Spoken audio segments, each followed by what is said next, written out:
inviting me, and I'm so glad to be here to share with you some of the insights and advice that come from both of these books that I wrote. One is called The Music Parent Survival Guide, that's the newer one, and then there's one that I wrote a few years earlier for kids called The Young Musician Survival Guide. And I'm really honored to have this wonderful panel here, parents, and Mrs. Rothman is here, and she is going to appear tonight as a parent, as a music parent herself, as well as she probably will not be able to hold herself back from giving some teacherly advice as well, but she had very interesting stories, and she's featured in the book both as a teacher and as a mom. And Lena Bojawala, who is the mother of a 6-year-old Sonia, who is a violinist, and a 3-year-old Nathan, who is as yet to be declared musician, but is heading towards cello, I hear. And Teresa Chang here, and she is actually the one who inspired me to write the book. She wrote me an email and suggested that I should write a book like this. She was familiar with my earlier books on music, and she has a son who was a star here, I gather, Chase Park, the cellist now at Curtis, his first year at Curtis, and a daughter, Mia, who does violin as a junior in high school, and Peter Maloney, who is also featured in the book, and is featured in this little blog that I passed out to you with some of his advice. At that time, he was a pretty new music parent. Now he's an old man, but Christian is a high school senior applying to college. And Ian, there are pictures of Ian in the book when he was 5 years old, playing with Ellen Cho. Yeah, a piano duet with Ellen Cho, and there's some other children from Turnauer in the book as well. So I'm really glad to be here. And I am not a musician. I am not, well, I play piano very badly and I sing in a choir, but I don't think you would really qualify that as being a professional musician. I'm not a music educator, but I am a music mom. And that's what inspired me to write this book, in addition to Teresa's nudging me to do it as well. The advice in the book, both the books, does not come from me, but comes from all the people that I interviewed. For the Music Parents book, I interviewed more than 150 music parents, dozens of music educators, and more than 40 professional musicians. But my goal for writing the book was for there to be events just like this evening. My goal was that having the advice come from all the music parents giving advice in the book, that might get started conversations among parents at music schools, because you also spend an awful lot of time hanging out here waiting for your kids to finish their lessons, to finish their chamber music recitals, to go to rehearsals. And so I hope this might help break down the barriers a little bit. You know, you can ask some of the parents of older students, we have this problem, what can we do? So tonight we can get that started and hearing your questions as well as hearing comments from our panelists. But first I want to congratulate you all for coming here, for being here and supporting your young musician, because that actually is one of the most important things you can do, is being there. Paula Robeson, who I interviewed for both of my books, she still remembers, she's a professional flutist, and she still remembers that her parents were at every one of her performances when she was a kid. They drove her to lessons, they drove her to rehearsals. She said they were her #1 cheering section. So I interviewed Paula for both books, and I interviewed, as I said, more than 40 professional musicians for the Music Parents books, and includes one of the musicians that you're going to be meeting later in the spring, Anthony McGill, who is the principal clarinet with the New York Philharmonic, and he's going to be your gift of music artist this year. And his brother, his brother, who is a principal flute at the Dallas Symphony Orchestra. And actually the conductor of the Dallas Symphony is coming now to the New York Philharmonic, and so I read in an interview where they said, finally we'll be able to be playing in the same orchestra, but under the same conductor, just in 2 different cities.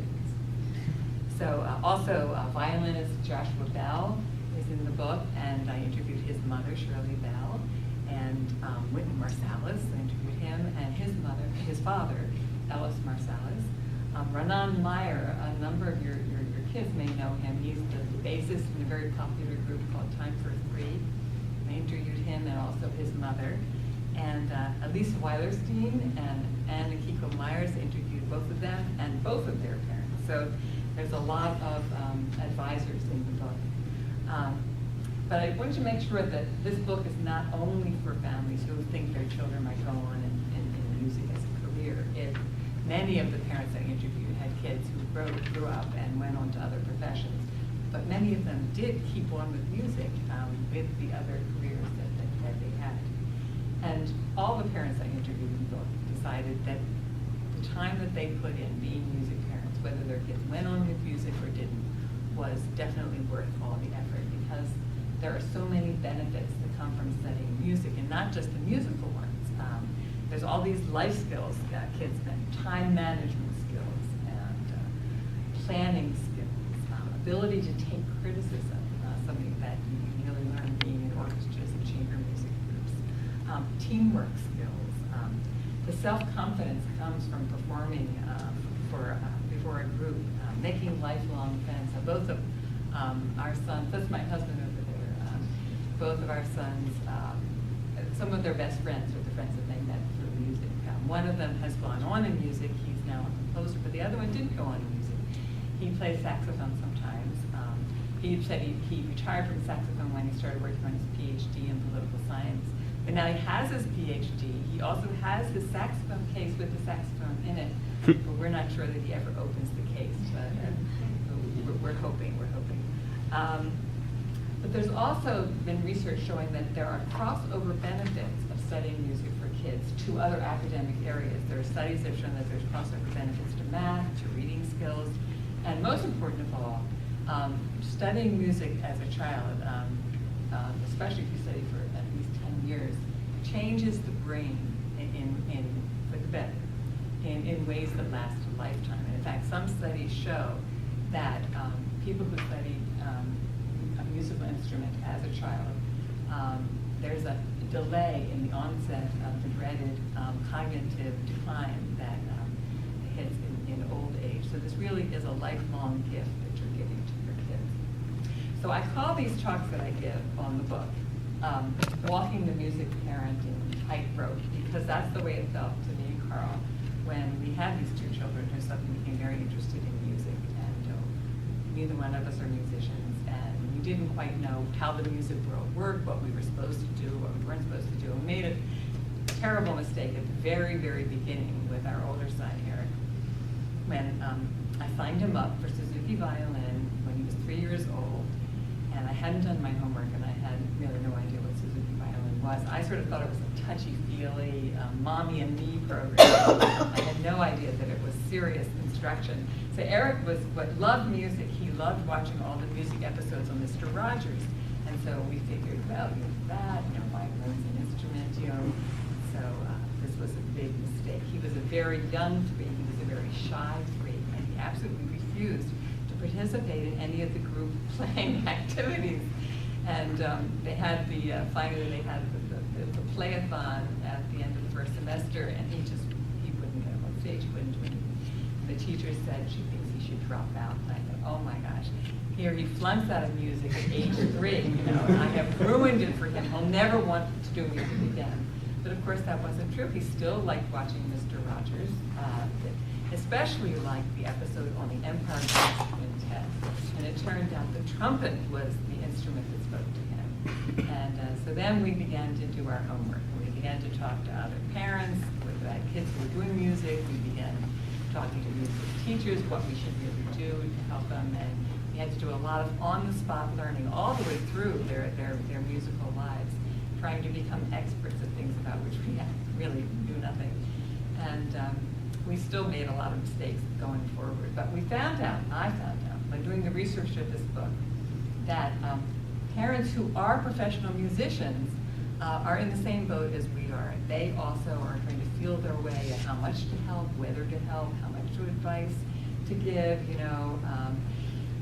In fact, Emmanuel Axe, who I interviewed for the book, he told me that when you're a parent, you make a mistake every day, at least one. Parents can make mistakes and still things will work out, absolutely. Otherwise, nobody would ever be successful. There's a great anecdote I have in the book that came from Yu-Ching Ma. She's a sister of Yo-Yo Ma. And she's quite an accomplished musician herself. She's a violinist, a violist. She teaches music. She's a pediatrician also. And she runs a youth orchestra in Long Island. Her husband also is a professional musician. And yet, when they were starting their daughter on cello, she said, when she was 4, practicing cello, we heard her play a wrong note. And we called across the room, "No, that's an E flat." We heard this scream from our daughter who said, "And who do you think you are? The masters of music?" She said, we backed off. She said, it's a fine line to walk because kids vary in the amount of input they want from their parents. Larry Scripp, who's a professor of music education at New England Conservatory, he told me that professors of music, members of the Boston Symphony, come to him all the time and say, my kids don't want to practice, what am I doing wrong? So he has to reassure them this is perfectly normal. And something else that I discovered when I was doing the research for the book is that there is no one right way to raise a musical child. Some of the parents in the book were very strict control parents, and some of the parents were just totally laissez-faire. And interestingly enough, parents often switched their methods as the kids got older. Some of the strict control parents loosened up a little bit, some of the laissez-faire tightened up a little bit. And teachers told me that they have found that different approaches can work, that it all depends on you knowing your child, knowing their learning style, and knowing what the style is in your family for how you normally reward your children. And it also is important to realize that you need to not only understand your child, but you have to be flexible. There is a lot of changes that will go on as you go through this process with your child. And be willing to try to engineer the situation so they can be successful. And figure out how to give that advice without calling across the room like Dr. Ma did. So the number one problem that parents complained about in the book was practice. That is the number one issue. I devoted 3 chapters of the book to practice. But I want to get one thing out of the way right away from Norma Meyer, the mother of Renan Meyer, the bassist. And she is also a piano teacher. And she said, it is absolutely as normal as the sun coming up each morning that children do not want to practice every day 100% of the time.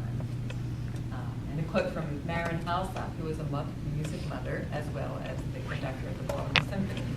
She said practice is always a challenge for kids. There will be good days and bad days.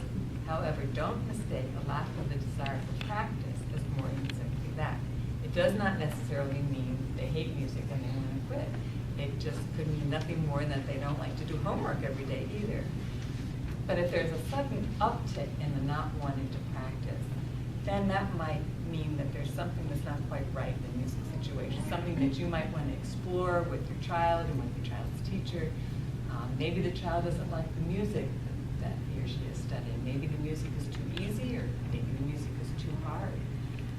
Maybe they've discovered another instrument they want to switch to, and they're afraid to tell you that they want to switch, and that switching can happen. That happened to a lot of the parents in my book. Maybe they're having difficulty with the teacher, not connecting with the teacher the way that they used to, or maybe there's a problem with kids in some ensemble they're in, or maybe they really don't know how to practice. So there are a lot of things that you can explore, and I was so impressed with the parents that interviewed for the book that they all found really very creative and helpful ways to deal with these challenges. So I'm going to sort of share two episodes with you from the book, and then we'll open it up for the panelists to do some giving some advice from their own experiences. And then we'll open it up for questions. But I want to first give 2 guiding principles about practice that come from 2 people in the book. One is another quote from Marin Alsop, who said that it's important to remember that music should always be fun for kids. That should be the baseline that you operate from. And the other thing is a great quote from Wynton Marsalis, who said that it's really not surprising that people don't like to practice, because when you practice, you're working on things you can't do. So it makes you feel bad about yourself. So that's why a lot of the parents that I interviewed in the book make a point in the practice sessions that their kids do, is to try to encourage them to play something they can play well, that they've already learned and they've mastered, in addition to all the stuff that they're working on for the lesson, so that they kind of remember about why they're doing it, that it is actually supposed to be fun. And to add some elements of fun into the practicing for little kids, there are lots of suggestions in the book for how to do that. For older kids, there's some suggestions too that I'm sure our panelists are going to offer you. And the other piece of advice is that it's okay to sort of let the kids sort of doodle around with the instrument a little bit, and just sort of have fun with it, without always having just to do the practicing for the lesson. So I'm going to start off now with an anecdote from Teresa Chan, who, as I said, was instrumental in getting this book to be published. And she started her son Chase on cello, on Suzuki cello, when he was 4. And a few years later, she started her daughter Mia on violin. And there she was, trying to be a visual artist. She's an excellent visual artist, while also trying to be the at-home practice mom for 2 kids. She said at first things went fairly smoothly, but once you're in it, you just get sucked into trying to get your kids to do it right. The lessons are expensive. There's an incentive to get the kids ready for the next lesson. But she said that one day when Chase was about 6, I saw myself on tape telling him what to do when he was practicing, telling him he's not holding the bow the right way. She said, I couldn't believe my tone of voice. It was so mean. She had recorded his practicing so that he could see what he was doing, but instead she saw what she was doing, and then she began to rethink her role. She said, I didn't want to be overbearing, but it's so easy to be overbearing as a mother. You care about your child and you want things to go well. So she decided before Chase turned 9 that she had to pull out of the practice coach role. Her son's teacher was worried that he might make slower progress without his mother supervising. But she said, I told the teacher that it may take more time, that he has to learn to practice on his own. We were spending more time arguing than practicing, otherwise we'll be enemies. She told me one really wonderful joke, that he would hide his lesson book under the rug. Right. So she came up with a solution. She began videotaping his lessons. She says a lot happens in a lesson and the teacher covers things very fast. Now he could watch the lesson at home by himself and know what to do. But a few years later, some positive peer pressure kicked in when he went to a very high-powered summer music camp, and when kids who were older than he was at the time. And he saw that they were practicing much more than he was, and that he saw that what that was doing for their sound and their ability to play music, and he came home from that camp, and he said himself once when we gave the program together, that really did turn him into a very regular everyday practicer. So those are 2 things that Teresa did, the trying to get him to take control and responsibility himself, and also getting him involved, making music with other kids. There are 2 really good ideas for a way to get kids to become more regular practicers. Now the other anecdote I want to share with you is from Joshua Bell's mother, Shirley Bell. Now she started Joshua Bell around the same time, just before his 5th birthday, on violin. He started out at first on Suzuki, and he just went whizzing through all the Suzuki stuff right away. And he did very, very well. He was giving concerts in his hometown of Indiana when he was very young. But he never practiced very much. He never practiced more than about 30 or 40 minutes until he was 11 years old, when he went to a very high-powered music camp, Meadowland, where they actually make you practice more than 30 or 40 minutes a day. And at that camp, he too discovered what practicing more than 30 minutes a day could do for you. And he listened to a lot of music there, and that's where he became a musician, his mother said, where he really fell in love with music. The head of that camp told the mother when she went to pick him up that there are few like Josh, that he has very special talent. And so that made her feel that she ought to become a little more tough in her role as a new mom, and that's when she ran into trouble with Josh. She said, I felt a responsibility to get him to practice more. Before then, it was all fun and games, but our wiring is different. There were conflicts. Maybe I thought he should practice 2 hours and he thought 1 was enough. She said, I learned that he knew himself better than I did. He was able to focus and learn on his own terms. I had to learn to listen more and preach less. Let children be who they are without imposing your needs on them. Avoid power struggles, although she admits that's not an easy task. She said, but it was very important for me to recognize how much my own personal needs were being met by my child's gifts and successes. So they did finally come to an understanding, although apparently he still played video games much more than she thought was good for him, but he seems to have turned out all right. Now I thought we'll start out and just have some comments from the parents. I've asked each one of them to think about what's one of the best things you did or have done or are doing for your child to get them interested in music and to keep that interest going. So let's start with Peter on the left and we'll just move down the road. Well, I think we were very fortunate that we moved to New Jersey when our son Christian was 5 years old, and we went to the Elizabeth Morrow School. And when we arrived there, we saw children walking around with violin cases, little children this big. We thought, this is marvelous. How can this be? We didn't anticipate that. And so we very quickly found out what the program was there and got him involved. And so I think the key was starting him off at a very young age, at age 5.